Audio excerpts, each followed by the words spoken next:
A question in the back, I believe. Yes, I want to take off of really two comments you made. One was the lack of vision, and the other had to do with the ability to grow if you're successful and keep on going. And one thing in Georgia, we've got in our Constitution, it's fiercely protective of the local school boards. In fact, we had some of our charter statutes thrown out by the Supreme Court for that reason. And I've kind of wondered, and I want to bounce this idea off of you, if perhaps what we need to do is make some constitutional changes and have a school board that is an operating board. And that's what they do, is they operate. And you have a second board that's a finance board. And they can finance this local operating board, they can finance the charter schools, they can finance these other things. But they have two very separate, distinct functions. So you don't get that intense protectionism of your own operating thing over here till you cut out other options. What do y'all think of that? Well, changing the Constitution in any states feels like a very long uphill battle. I'm not sure that's going to be the fastest or most easiest path to reform. In terms of separating finance from operations, so interestingly, we're part of the recovery district in Michigan called the EAA, but the major urban center, Detroit Public Schools, is under emergency fiscal manager, appointed by the governor, because essentially the district is bankrupt. And so that position has control over the school's budget, finances, determines, and they recently tried to put through a 10% pay cut to teachers across the board. There still is technically a school board over Detroit Public Schools, but their power has been largely reduced. But the challenge is when you separate the academics from the finance, they're not really separate decisions. You make decisions on the one hand financially saying we need to have a budget cut and the biggest item is payroll and the biggest line item within payroll is teacher salary, and so we're going to cut it 10% and save X million dollars. You're kidding yourself if you don't think that has an effect in the classroom and on the academic machinery of the schools. And so for me personally, I don't think you can segregate that. What I would say is I think districts in general should think of themselves as portfolio managers. They have a portfolio of schools that they manage. Some of those schools are district run. Some of those may be run by charters. Some of them may be some sort of hybrid. But their goal should be identifying the entry criteria of who gets to run a school and the exit criteria of when schools fail to perform.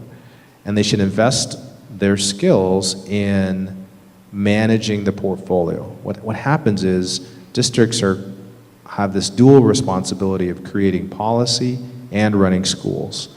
And so it's difficult to implement good policy when you yourself are not actually executing well against the same policies that you said. So if we want kids to have a high performing education, we want kids to have equity and access, we want kids to schools to be fairly funded, we want to have performance pay based on those sorts of things. But when in fact, some of the very schools that you're running are inequitable, don't pay based on performance, don't give kids equal opportunity, then you're stuck in this constant tension around, I have to set a bar, but I can't meet the bar that I'm setting. And if they would just focus on setting the bar for everybody else and identifying those that meet the bar and those that don't, it would take away a lot of that tension. And I think it would actually pivot the role of districts from being just this bureaucracy that both designs and runs schools to ones that just design the system that others come in and play in. Back corner. Yeah, I've got two quick questions. One is a lot of success we see. I'm a huge fan of blended learning and education reform here in Georgia. Work a lot on that in the legislature. A lot of successes seem to be in the smaller schools. The schools in my area are 2,000 to 3,000 person high schools. Sajan, you live up in my area in the North Fulton, South Forsyth area. Are you seeing some nationwide examples of doing school reform in big schools with blended learning, especially with Move On When Ready? First question. The second question would be, with involvement with the No Child Left Behind and sort of the overemphasis on the big giant standardized tests, We've seen places we're able to break those up into pieces instead of giving this 1 week of massive testing. And is there any progress in being able to split those up as part of the school year, or part of independent units, which of course also help them move on when ready?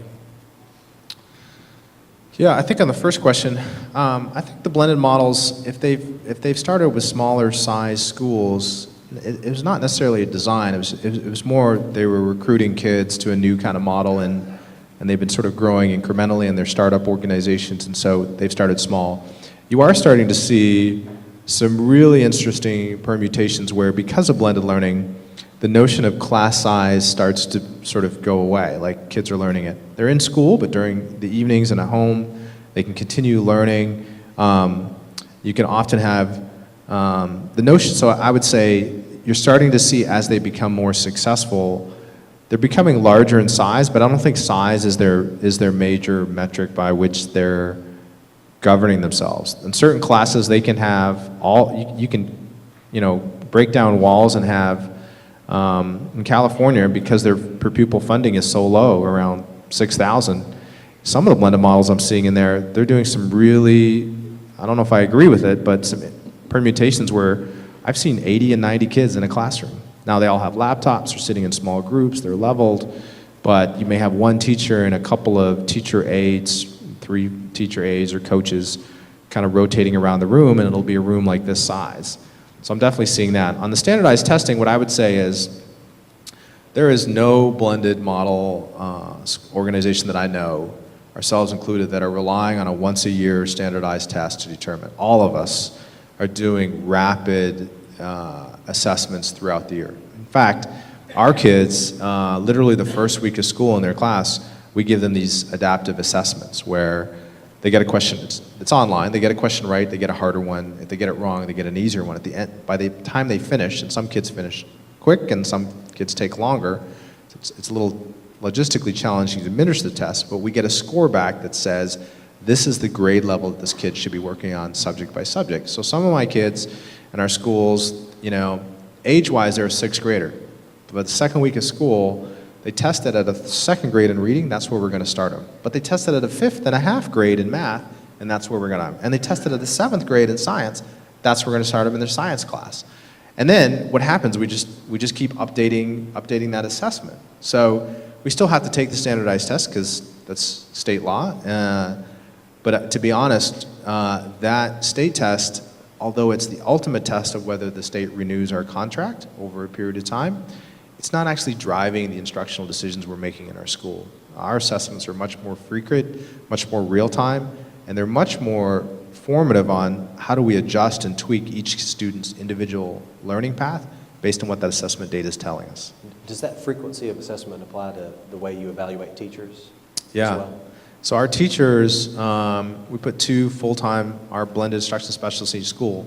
Every one of our teachers gets roughly about 40 observations a year, and they get 20 one-on-one coaching sessions a year. And then they get 4 quarterly goal setting, where we're sitting down with them, setting their goals for the next quarter. And all of those sessions adds up to about 60 to 70 a year. We're capturing on our online app, so we have data on every teacher's progressing. The key to our model is if we progress the teacher's ability to personalize instruction, we'll actually progress the student's ability to personalize learning.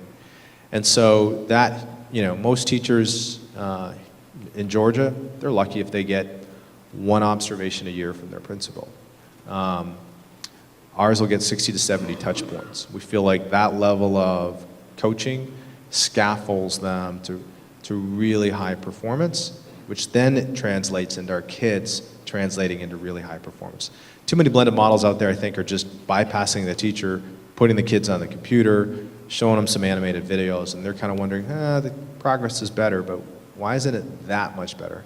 It's because you're not actually leveraging the adult or adults in the room to help drive the personalized instruction. I would guess that makes the teachers feel like the stakes are a little bit lower for them on that end of the year test too, because They feel supported. They feel like the system's working with them and not around them or through them. And to be honest, I mean, who doesn't want coaching? Who doesn't want, like, those observations and coaching sessions, they're not high stakes. We're not like pounding the table. We're saying we're looking at the data, and why is this group of students here struggling on this standard? And they've been struggling for about 4 days. How are you going to intervene? Let's look at that. You know, the same standard was taught to these students, and they did pretty well. What did you do differently with them? Is any of that transferable? So it's this ongoing conversation that now they actually look forward to every week, because it gives them really meaningful feedback on their performance. And, you know, all of us in each of our professions, we would love to have a meaningful dialogue around our performance weekly with a coach or a mentor or an advisor, because we expect them to do the same thing with their students. And the only way they're going to do that with their students is if it's modeled for them in the way that they're learning. So personalized learning for Matchbook learning is both personalized learning for students, but it's also personalized learning for teachers to get them to be excellent in their craft.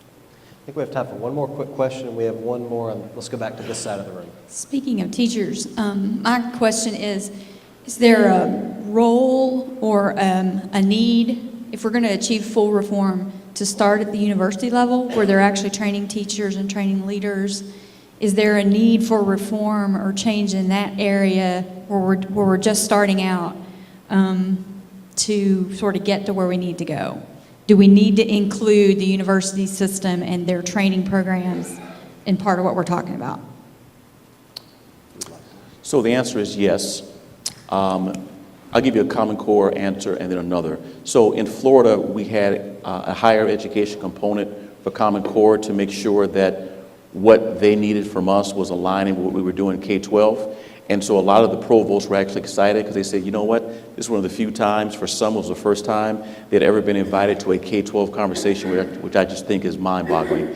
They were sending you there, you were never part of the table. So that's been one benefit I've seen on the Common Core piece. About 3 years ago, I think it was U.S. News World Report and a couple of other groups put out a survey, and they wanted to survey all the colleges of education across the country. 95% did not fill out the survey. To be fair, there were some questions about the way the questions were structured and whether they were more political than academic. Since then, schools of education have created their own consortium to get together and say we need to do a better job of preparing our students. Number 2, having higher standards. Number 3, having better metrics. And 4th, following where our students, our graduates go and what they're doing in school. So they're doing that internally. There is a philanthropic push. I think Gates is a part of this as well, where they're trying to work with schools of education. Some of them feel like they're under attack. I can understand that, but this is a time to kind of reform it. But it also is an opportunity for some entrepreneurs to come in place. Long before we had a lot of full-time law schools, you had part-time law schools. These were in fact for-profit law schools that were created at night for working adults, particularly in the New York City area. Here's an opportunity for someone to create maybe a school of imagination where you have educators come in, find a traditional route. Also realize you can receive certification through a school district. If you're a military person, there's troops to teachers, so there are alternative ways. But yeah, we've got to do a great job, and I'm just frankly glad to see some of the deans, Virginia and other states as well, who are starting to take it on for themselves. Well, we are out of time. Those were a lot of great questions. I know it's been a hugely informative panel for me. If nothing else, I got a Pulitzer Prize idea out of it. So please join me in thanking Sajan George and Gerard Robinson.